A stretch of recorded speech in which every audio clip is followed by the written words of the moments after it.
Dieu, shalom, shalom. C'est votre humble serviteur, le docteur Osias Grâce.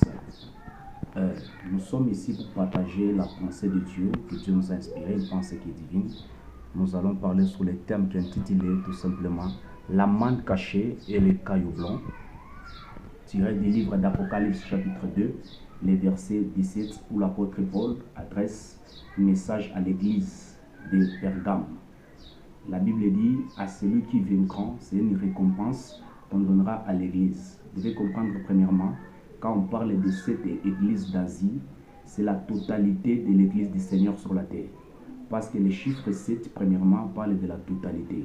Selon Proverbe 6, les versets 30 à 31, le chiffre 7 parle de la totalité. Alors quand on parle de cette église, on parle de l'église du Seigneur dans sa totalité vers la perfection.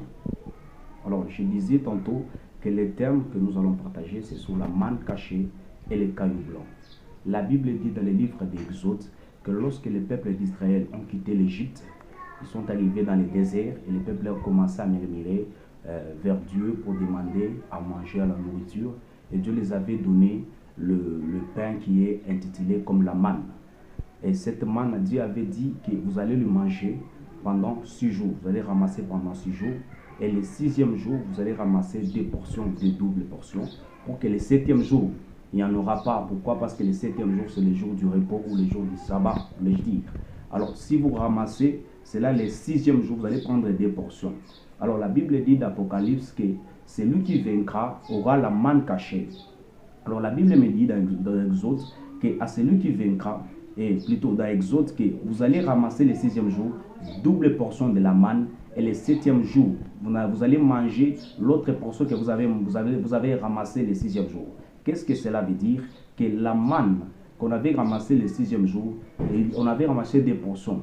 Et les 2 portions, c'était les 2 types de personnes qui est le Jean-Baptiste et le Seigneur Jésus.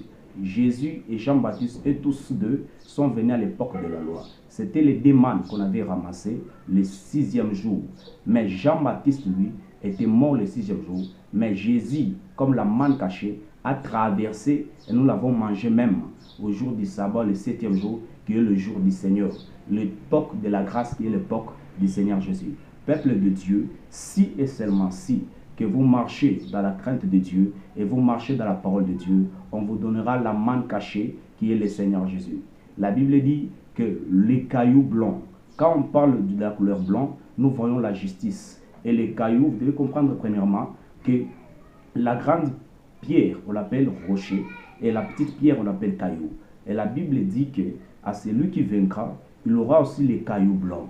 La Bible me dit dans Matthieu 21, les versets 43 à 44, la Bible dit, Jésus est en train de dire que vous n'avez pas lu dans les Écritures, il est dit que la pierre principale de l'angle, on l'a rejetée par ceux qui bâtissaient.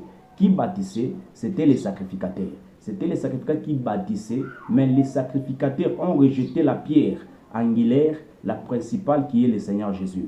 Mais Jésus continue dans le verset 44, Jésus dit que de la même manière que vous avez rejeté la pierre, c'est de la même manière que le royaume sera enlevé. Donc Jésus voulait nous dire que la pierre définit la pierre, Jésus définit la pierre comme le royaume.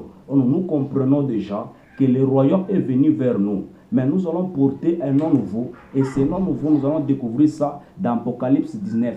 Le verset 16, la Bible dit, sur sa couche c'était écrit roi des rois, seigneur des seigneurs. Bien-aimé dans le Seigneur, le nom nouveau, c'est la parole. C'est ça le nom nouveau. Jésus est né 2 fois et Jésus a eu 2 noms. Le premier nom, c'est le nom de Jésus qu'a donné Marie et Joseph.